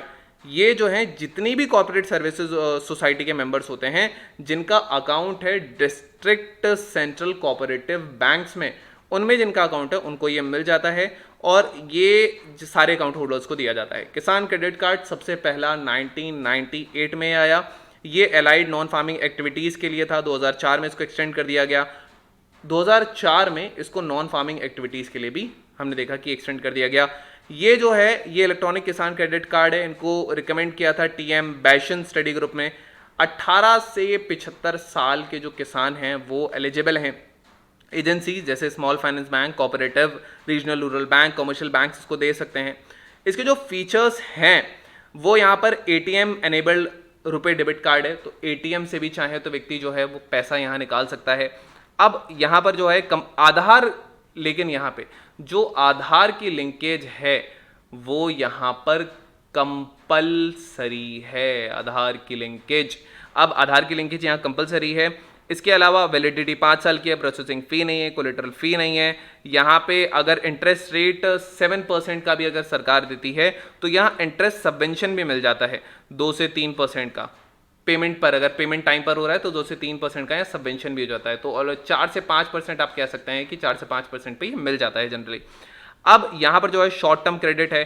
Post harvest expenses भी यहाँ पर कवर होते हैं, ध्यान रहे। तो पोस्ट हार्वेस्ट के एक्सपेंसेस जो हैं जैसे मार्केटिंग है या कंजम्पशन रिक्वायरमेंट है, वर्किंग कैपिटल है, इन्वेस्टमेंट है क्रेडिट के लिए, एग्रीकल्चरल एड एक्टिविटीज़ के लिए, ये यहाँ पे यूज़ होता है। अब कोल्ड स्टोरेज लगानी हो तो नहीं हो सकता। फॉर एग्जांपल इससे प्रीलिम्स में एक क्वेश्चन आ चुका है कि कौन कौन सी चीज़ें किसान क्रेडिट कार्ड से पॉसिबल है। छोटी छोटी चीज़ें, क्योंकि शॉर्ट टर्म क्रेडिट है। गवर्नमेंट स्कीम्स में जो पहला आएगा वो आता है नेशनल फूड सिक्योरिटी मिशन। ये सेंट्रली स्पॉन्सर्ड स्कीम है, 2007 में इसको लॉन्च किया गया था। Ministry of agriculture and farmers welfare जो है इसको रेगुलेट करता है। ये फूड ग्रेन की प्रोडक्शन की बात करता है। अलग अलग कंपोनेंट्स है जैसे राइस है, वीट है, पल्सेज है, कोरस सीरियल्स है, ये यहाँ पे यूज आता है। नेक्स्ट जो आता है वो यहाँ पे है प्रधानमंत्री आशा, जिसको कहा जाता है प्रधानमंत्री आशा, या फिर ये अन्नदाता आय संरक्षण अभियान भी है। ये जो मिनिमम सपोर्ट प्राइसिंग जो दिया जाता है उसका एक अम्ब्रेला प्रोग्राम ये है कि इसके अंडर जो है वो एमएसपी का ये एक अम्ब्रेला प्रोग्राम है बेसिकली जो उसके अंडर आता है। अब यहाँ पर जो है इसके 3 कंपोनेंट्स हैं। सबसे पहला जो कंपोनेंट है वो आता है प्राइस सपोर्ट स्कीम। ये पल्सेस, ऑयल सीड्स, जो कोपरा होता है, इनका एक फिजिकल प्रोक्रूटमेंट है। इनको फिजिकली जो सेंटर है वो यहाँ ले लेता है। अब ये जो है सेंट्रल नोडल एजेंसीज ले सकती हैं। सेंटर जो है वो प्रोक्रूटमेंट का, एक्सपेंडिचर का, इन सारी चीज़ों को बियर कर लेता है। अब ये जो है ये national agriculture cooperative marketing federation of India, जिसको नाफेड कहा जाता है, वो यहाँ पर ले सकता है। इसके अलावा फूड कॉर्पोरेशन ऑफ इंडिया ले लेता है। ये जो प्रोक्रूटमेंट है, ये एक्सपेंडिचर और लॉसेस जो है वो गवर्नमेंट देखती है अगर इसमें कुछ होता भी है। नेक्स्ट आता है प्राइस डेफिशिएंसी पेमेंट स्कीम। ये सारे ऑयल सीड्स को कवर करेगा, जितने भी ऑयल सीड्स हैं उनको कवर करेगा जो एमएसपी ने नोटिफाई किए हैं। अब एमएसपी ने कौन कौन से किए हैं उन पे भी हम आगे जाके बात करेंगे। ये जो है ये यहाँ पे डायरेक्ट पेमेंट देता है। ये बेसिकली जो डिफरेंस है एमएसपी और सेलिंग मॉडल प्राइस के बीच में उसका। अब यहाँ पे इस स्कीम में कोई भी फिजिकली प्रोक्यूर नहीं किया जाता है, क्रॉप्स को फिजिकली प्रोक्यूर नहीं करती है जैसे यहाँ नाफेड और एफसीआई करते हैं, इसमें नहीं करते हैं। अब इसके बाद जो आता है वो आता है pilot of private procurement and stockist scheme. ये जो है ये प्राइवेट सेक्टर भी इसमें पार्ट ले सकता है। जितने भी प्रोक्यूरमेंट ऑपरेशंस होते हैं उनमें ऑयल सीड्स में, स्टेट से, तो ये पब्लिक प्राइवेट पार्टनरशिप की बात करता है। गवर्नमेंट की क्रेडिट गारंटी यहाँ पे कितनी है, लगभग इतने करोड़ है। तो ये इससे जुड़ा हुआ कुछ चीज़ें थी। अब जो नेक्स्ट गवर्नमेंट स्कीम्स में आएगा, दैट इज गवर्नमेंट स्कीम से पहले जो यहाँ हमें पता होना चाहिए वो यहाँ पे कोडेक्स एलिमेंटेरियस कमीशन है। तो कोडेक्स एलिमेंटेरियस कमीशन जो है, भारत जो है ये एशिया रीजन का मेंबर है इस कमीशन का, जो एग्जीक्यूटिव कमीशन में है। अब यहाँ पे फूड सेफ्टी क्वालिटी की बात करता है। इसको इस्टेब्लिश किया गया था 1963 में। इस्टेब्लिश करने के लिए फूड एग्रीकल्चर ऑर्गेनाइजेशन और वर्ल्ड हेल्थ ऑर्गेनाइजेशन, ये दोनों ऑर्गेनाइजेशंस यहाँ पे साथ आए थे। ये 188 इसकी मेंबर कंट्रीज हैं। डेवलप ये तब हुआ था, इम्प्लीमेंट ये इस टाइम पे हुआ था 1 साल के अंदर। ये दो यहाँ पे हमने देखा कि FAO, UN, World Health Organization है, तो जो जॉइंट वेंचर है इन दोनों के बीच का, इसने फॉर्मुलेट किया internationally accepted food safety standards, यहाँ पे आए थे इसी कमीशन को लेकर के। वॉलंटरी है, ये सारी फूड्स को कवर करता है। Currently sorghum, pearl millet standards इसमें है। इंडिया ने ग्लोबल स्टैंडर्ड्स यहाँ पे प्रपोज किए इसमें मिलेट के लिए, बेसिकली स्टैंडर्ड्स की बात करता है। ये जो है यहाँ पे FSSAI जो है इंडिया का, उसने यहाँ पे लगभग 15 टाइप के जो मिलेट्स हैं उसके लिए स्टैंडर्ड प्रपोज किए हैं। नेक्स्ट जो यहाँ पे एक योजना आती है, ये बेसिकली इसको बोला जाता है प्रधानमंत्री अंत्योदय अन्न योजना फैमिलीज। ये जो हैं ये जनरली पब्लिक डिस्ट्रीब्यूशन सिस्टम के थ्रू जो है वो आता है। अब क्यों न्यूज़ में है, क्योंकि इसको 31 मार्च 2026 तक यहाँ पे इसको एक्सटेंड किया गया है। इसके अंदर होता है कि लगभग 35 kg जो है वो यहाँ पे राइस, वीट यहाँ पे दिया जाता है, फ्री फूड दिया जाता है। और यहाँ पे जो चावल है वो लगभग 3 रुपये पर kg दिया जाता है, जो राइस है वो। और यहाँ पर वहीं पे जो वीट है या जो गेहूं है, गेहूं यहाँ पे 2 रुपये पर किलो दिया जाता है अंत्योदय राशन कार्ड होल्डर्स को। इसके अलावा 1 kg चीनी देने का भी यहाँ पे प्रावधान है BPL होल्डर्स जो होते हैं उनको। अब ये PDS येलो कार्ड वालों को दिया जाता है। अब इसको इंटीग्रेट किया गया PMGKAY में। तो ये एक यहाँ पे कुछ चीज़ें हैं जो इससे जुड़ी हुई चीज़ें हैं। लेकिन यहाँ एक चीज़ और है जो हमें पता होनी चाहिए कि विश्व की सबसे बड़ी जो ग्रेन स्टोरेज प्लान है वो कोऑपरेटिव में है।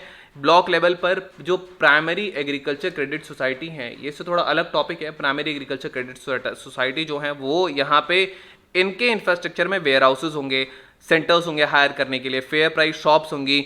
ये मिनिस्ट्री ऑफ कॉर्पोरेशन के अंदर आता है। और नेशनल कोऑपरेटिव डेवलपमेंट कॉर्पोरेशन, इसके साथ नाबार्ड है, इसके साथ सेंट्रल वेयर हाउसिंग कॉर्पोरेशन है। बेसिकली स्टोरेज वगैरह का जो पैक लेवल पर है या जो रीजनल लेवल पर है वो इससे जुड़ी हुई कुछ चीज़ें हैं, जिसको वर्ल्ड का लार्जेस्ट ग्रेन स्टोरेज प्लान भी कहा जा रहा है कोऑपरेटिव में।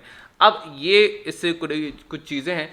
नेक्स्ट ये प्राइमरी एग्रीकल्चर क्रेडिट सोसाइटी क्या होती है, तो ये जो है ये rural cooperative, urban cooperative, rural cooperative में भी शॉर्ट टर्म, लॉन्ग टर्म में state cooperative agriculture rural development आता है, primary cooperative agriculture rural development आता है।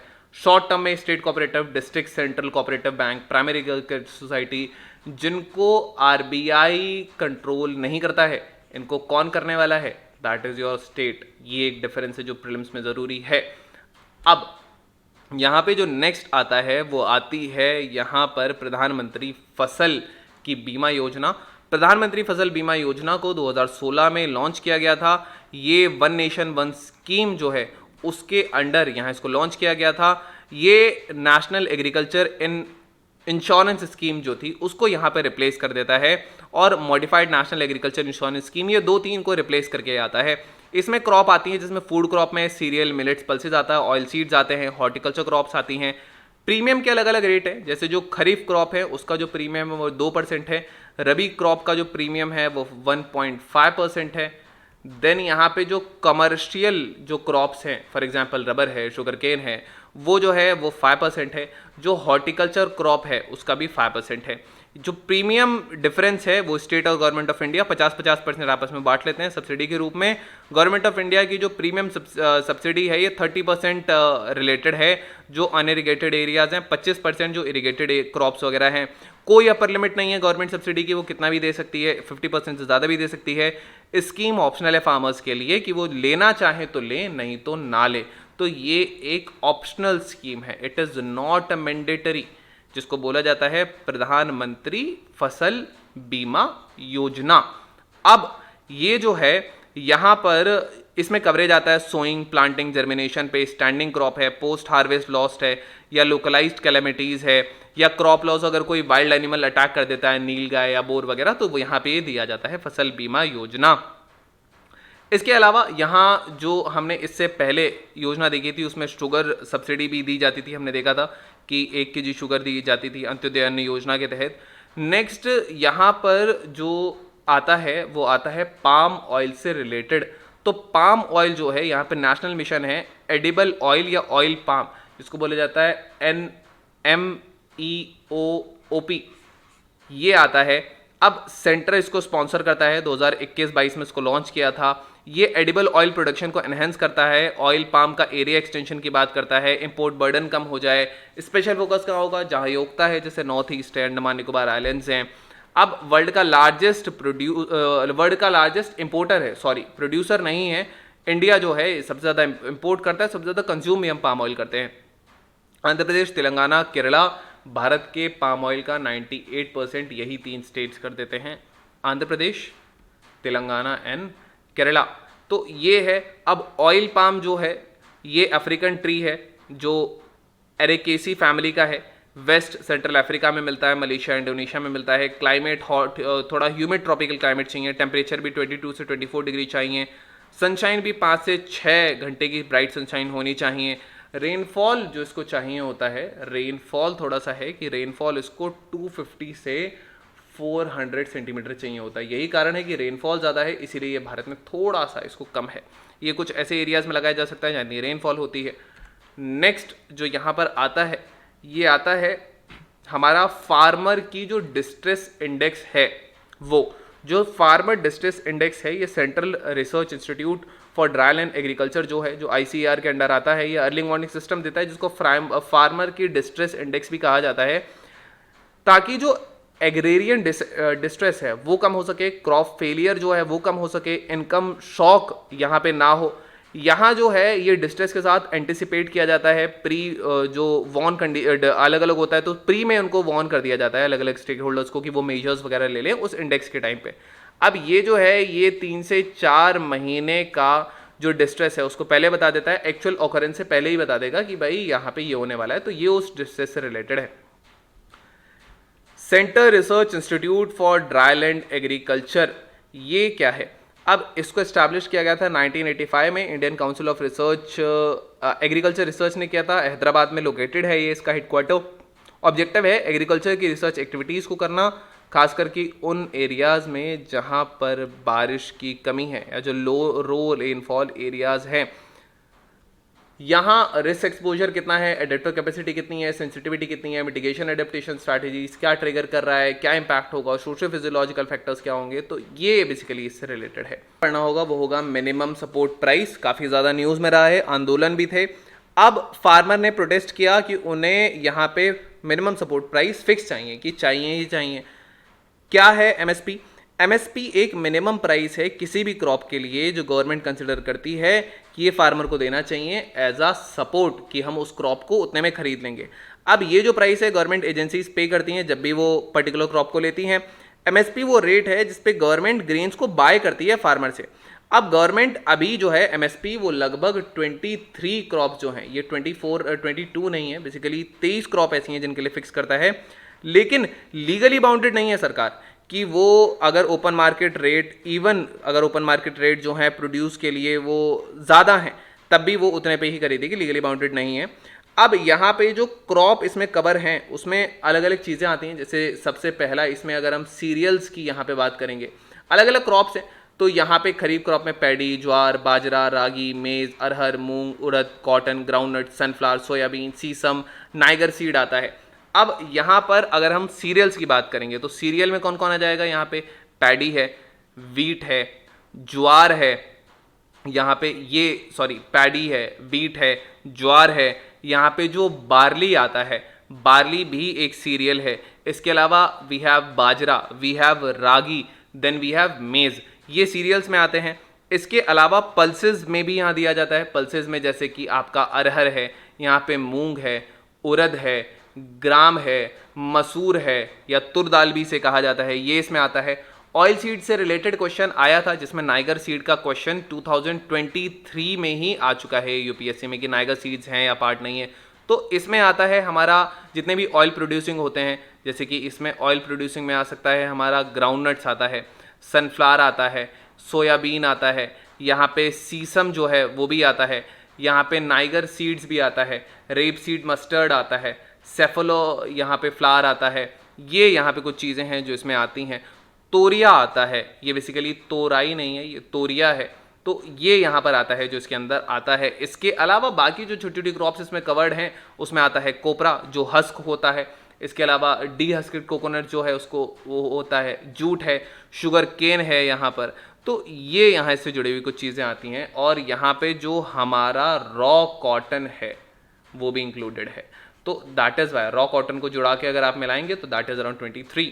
तो एमएसपी जो है ये तोरिया पे ड्राइव होता है बेस्ड ऑन एमएसपी, रेपसीड का क्या है, मस्टर्ड का क्या है, डीएस कोकोनट का क्या है।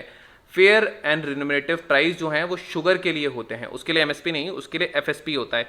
अब एमएसपी को फिक्स कौन करेगा, तो एमएसपी को फिक्स करने के लिए ये इसको जो commission for agriculture cost and prices है सीएसीपी, ये इसके रिकमेंडेशन देता है गवर्नमेंट को। गवर्नमेंट इसको सेंट्रल गवर्नमेंट करेगी। प्रोक्योर कौन करेगा, हमने देखा फूड कॉर्पोरेशन ऑफ इंडिया इसको प्रोक्योर कर लेगी, ले लेगी, ये नोडल एजेंसी है, और बाकी इसकी जो स्टेट एजेंसीज हैं वो वर्क करती हैं।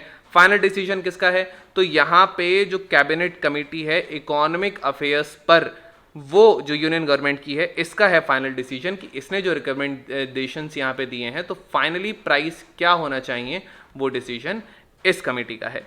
ये इससे जुड़ी हुई कुछ चीज़ें हैं। अब commission for agriculture cost and prices CACP क्या है, तो ये जो है ये अटैच्ड ऑफिस है मिनिस्ट्री ऑफ एग्रीकल्चर वेलफेयर से। ये रिकमेंड करता है एमएसपी कितनी कमोडिटीज़ के लिए, 23 कमोडिटीज़ के लिए। ये जो है जिसमें हमने देखा कि 7 जो हैं वो सीरियल आते हैं और 5 इसमें पल्सेज आती हैं, 7 ऑयल सीड्स आते हैं, प्लस 4 यहाँ पे कमर्शियल क्रॉप्स भी आती हैं। सीएसीपी जो है ये सबमिट करता है एमएसपी के रिकमेंडेशन गवर्नमेंट ऑफ इंडिया को, और ये प्राइस पॉलिसी रिपोर्ट देता है हर साल। लेकिन ये जो भी रिकमेंडेशन दे रहा है वो लीगली बाइंडेड नहीं है, सरकार चाहे तो कर सकती है। यहाँ पे एक कमेटी का नाम हमें पता होना चाहिए, जिस कमेटी का नाम है संजय अग्रवाल कमेटी।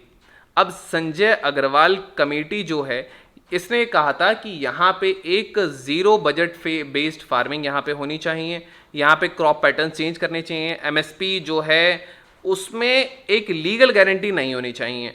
यहाँ पे रिकमेंडेशंस थे एग्रीकल्चर मार्केटिंग सिस्टम को और ज़्यादा स्ट्रेंथन करने के, सजेशंस थे कि कैसे ज़्यादा ऑटोनॉमी दी जा सकती है commission for agriculture cost and prices को।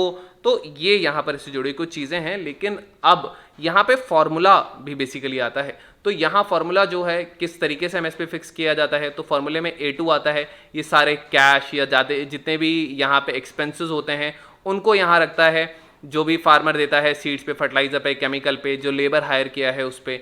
देन यहाँ A2 + FL है। A2 + FL जो है ये एक्चुअल कॉस्ट जो है उसमें इम्प्यूटेड वैल्यू जो अनपेड फैमिली लेबर है, जैसे घर के महिलाएं बच्चे काम करते हैं, उनको फैमिली लेबर को यहाँ इंक्लूड किया जाता है।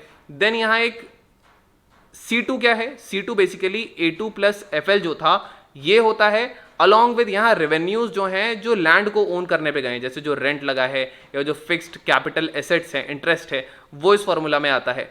अब MS स्वामीनाथन का जो फेमस फॉर्मूला है उसमें MSP कैसे आएगा, उसमें जो C2 है जिसमें ऑलरेडी A2 क्या है हमने देखा, सीड्स, फर्टिलाइजर, केमिकल और ये सारी चीजें, FL फैमिली लेबर। अब इसको मिलाकर के अगर लैंड पर कोई रेंट वगैरह पे लिया या इंटरेस्ट पर लिया है तो वो यहां पर इंक्लूड हो जाएगा। प्लस स्वामीनाथन का था कि इस C2 वाले फॉर्मूले में भी 50% जो C2 है उसको इंक्लूड कर दिया जाए। तो ये MSP फॉर्मूला का लगभग 1.5 टाइम्स है जो A2 प्लस FL की कॉस्ट आती है। तो ये यहाँ पर है कॉस्ट ऑफ एक्चुअल प्रोडक्शन क्या है, आउट ऑफ पॉकेट एक्सपेंसेस क्या है, लोन, फर्टिलाइजर, इन सब के लिए, यहाँ पे एस्टिमेटेड वैल्यू क्या है अनपेड फैमिली लेबर की। तो ये जो फॉर्मूला है ये भी आपको याद होना चाहिए, that was C2 plus 50%, C2 क्या है, A2 क्या है, FL क्या है, ये सारी चीजें आपको पता चल गई। So video will be helpful for you a lot. अब यहाँ पे जो नेक्स्ट चीज है वो आता है कि फेयर रिन्यूमरेटिव प्राइस किसे कहा जाता है। तो फेयर रिन्यूमरेटिव प्राइस किसके लिए दिया जाता है, सबसे पहला ये है कि ये शुगर केन के लिए दिया जाता है। तो शुगर केन के बारे में पता होना चाहिए। शुगर केन ट्रॉपिकल ग्रास है, ट्रॉपिकल सब ट्रॉपिकल रीजन में आती है। ये जो है ये खरीफ क्रॉप है, खरीफ क्रॉप है, कैश क्रॉप है, बायोफ्यूल प्रोडक्शन होता है, नेटिव है ये वार्म टेम्परेचर से, जैसे इंडिया, साउथ ईस्ट एशिया, गुनिया हो गया। ये इसको टेम्परेचर जो है, टेम्परेचर इसको चाहिए होता है 21 से 27 डिग्री सेल्सियस। रेंज जो इसको चाहिए होती है वो लगभग 75 से 150 सेंटीमीटर की रेंज चाहिए। लोमी सॉइल चाहिए। इंडिया लार्जेस्ट एरिया है शुगर केन कल्टीवेशन के लिए ग्लोबली, तो भारत में लार्जेस्ट है ये जितना भी है। इसके अलावा लार्जेस्ट एरिया है जितना भी हम ग्लोब में ग्रो होता है। यहाँ पे जो ट्रॉपिकल शुगर केन रीजन है, महाराष्ट्र, आंध्र प्रदेश, तमिलनाडु, कर्नाटका, गुजरात, मध्य प्रदेश, ये जगह आती हैं। सब ट्रॉपिकल रीजन में यूपी, बिहार, हरियाणा, पंजाब आता है। अब जो फेयर रिन्यूमरेटिव प्राइस है इसको अमेंड किया गया था, जो शुगर केन कंट्रोल ऑर्डर 1996 का 2009 में किया गया था। ये जो है यहाँ पर इसको अमेंड किया गया था CACP ने। तो बेसिकली जैसा आपका MSP है वैसे ही जो शुगर केन में दिया जाता है वो FRP है। नेक्स्ट यहाँ पे जो हमें पता होना चाहिए that is your statutory minimum price किसे कहा जाता है। स्टैट्यूटरी जो मिनिमम प्राइस है ये पहले दिया जाता था, फेयर रिन्यूमरेटिव प्राइस से पहले दिया जाता था। ये जो है 1996 में इशू किया था, जो एसेंशियल कमोडिटीज एक्ट था उसके थ्रू मिनिमम प्राइस था, या कि बेसिक प्राइस था जो शुगर मिल जो है वो शुगर केन के फार्मर को देते थे, और ये CACP के ही जो एस्टिमेशन तो उन पे था। टॉप शुगर केन प्रोड्यूस कहाँ पे होता है स्टेट्स में, तो ये सबसे ज़्यादा होता है यूपी में, फिर होता है ये महाराष्ट्र में, फिर ये होता है कर्नाटका में, देन ये होता है तमिलनाडु में, बिहार में, और भारत जो है वो लार्जेस्ट प्रोड्यूसर है यहाँ पर इसका, और लार्जेस्ट कंज्यूमर भी है। सारी चीज़ों में, गुड़, चीनी, इन सब चीज़ों में हम यहाँ यूज़ भी करते हैं। तो लार्जेस्ट प्रोड्यूसर, लार्जेस्ट कंज्यूमर भी ये भारत का है। प्रोडक्शन अगर बात करेंगे तो स्टैट्यूटरी मिनिमम प्राइस पहले दिया जाता था, अब फेयर रिन्यूमरेटिव प्राइस दिया जाता है। कब रिप्लेस किया, तो 2009 में इसको रिप्लेस किया गया। ये कब आया, तो ये 1966 के अराउंड आया था। अब यहाँ पर एक छोटा सा प्राइस और है जिसको बोला जाता है स्टेट एडवाइज्ड प्राइसेस। तो स्टेट एडवाइज प्राइसेस जो हैं ये state specific sugar cane prices होते हैं। यूपी, पंजाब, हरियाणा, तमिलनाडु, उत्तराखंड जो हैं यूजुअली जो यहाँ पे SMP था इससे थोड़ा सा हाई दे सकते हैं, क्योंकि स्टेट के ऊपर डिपेंड करता है कि स्टेट उन्हें कितना देना चाहता है। तो ये स्टेट पे डिपेंड करता है। अब ये है, इसके अलावा भारत का जो रॉ शुगर है उससे जुड़ी हुई कुछ चीज़ें हैं कि जो हम जो रॉ चीनी घर में यूज़ करते हैं उसमें डेक्सट्रैन बेसिकली नहीं होता। ये एक बैक्टीरियल कंपाउंड है, जब शुगर सन में रहती है तब तक होता है, तो ये फ्री है उससे। पोलराइजेशन का जो परसेंटेज है सुक्रोज का, ये रॉ शुगर मास में ज़्यादा देखने को मिलता है, बहुत हाई पोलराइजेशन यहाँ पे शुगर का है। तो ये कुछ चीज़ें हैं इससे जुड़ी हुई जो हमें देखनी थी। अब FRP MSP में छोटा सा डिफरेंस हम देख लेते हैं। वीडियो एंड की ओर है। अब यहाँ जो फेयर रिम्यूनरेटिव प्राइस है, मिनिमम प्राइस है, हमने देखा था कि जो FRP है और यहाँ पे MSP है। तो FRP किस पे दिया जाता है, ये दिया जाता है शुगर केन के जो मिल के जो लोग होते हैं ये देते हैं फार्मर्स को यहाँ पर उसको। MSP जो है ये मिनिमम प्राइस है, सर्टेन एग्रीकल्चर प्रोडक्ट्स के लिए है। डायरेक्टली कौन लेता है इसको, गवर्नमेंट ऑफ इंडिया लेती है। यहाँ कौन है, यहाँ फैक्ट्रीज ले रही हैं। ये केवल शुगर केन के लिए है। ये खरीफ की इसमें 14 क्रॉप्स हैं, रबी की 6 क्रॉप हैं, बाकी कमर्शियल क्रॉप्स भी आते हैं। ये स्टैट्यूटरी प्रोविजंस जो हैं, जो शुगर केन ऑर्डर 1966 का था या जो एसेंशियल कमोडिटीज एक्ट है उसके अंदर ये वर्क करता है, ये जो है इसको गवर्न करने के लिए कोई स्टैट्यूटरी प्रोविजंस नहीं है। ये एक ऑब्लिगेटरी एक्सरसाइज है गवर्नमेंट की, जो गवर्नमेंट को करनी ही करनी होती है कि उसको एमएसपी पे लेना होता है। ये कंफ्यूज मत करना कि यहाँ जो सीएसीपी के रिकमेंडेशंस हैं वो ऑब्लिगेटरी होते हैं, केवल गवर्नमेंट का लेना ऑब्लिगेटरी है। अब यहाँ पर जो गवर्नमेंट ऑफ इंडिया है ये डिक्लेयर करती है दोनों को ही, और इसको डिक्लेयर करने के लिए हमारे पास है सीएसीपी, जो कि है commission for agriculture cost and prices. Next last PDS, public distribution system, ये एसेंशियल कमोडिटीज को डिस्ट्रीब्यूट करने के लिए है, जहाँ पे हमने देखा कि लगभग 5 केजी का जो फूड ग्रेन यहाँ पे आता है वो यहाँ पे पर पर्सन पर मंथ दिया जाता है, और ये फ्री दिया जाता है जितने भी नेशनल फूड सिक्योरिटी एक्ट में जो लोग आते हैं। अब कौन आता है? 75% रूरल पॉपुलेशन आती है, 50% 25% अर्बन पॉपुलेशन यहाँ पे आती है। ये पॉपुलेशन हैं जो इसमें कवर्ड हैं। दिस इज 25 और 50, यू कैन कंफर्म इट। तो ये यहाँ पर है। तो अब यहाँ पर ये से जुड़ी कुछ चीज़ें हैं। Ministry of consumer affair food public distribution जो है वो इसको देता है। Food agriculture acquisition storage shipping allocation की बात करता है। स्टेट गवर्नमेंट जो बेनिफिशियरीज को आइडेंटिफाई करेगा और उसको डिस्ट्रीब्यूट करेगा। Next, so this was all about today's video.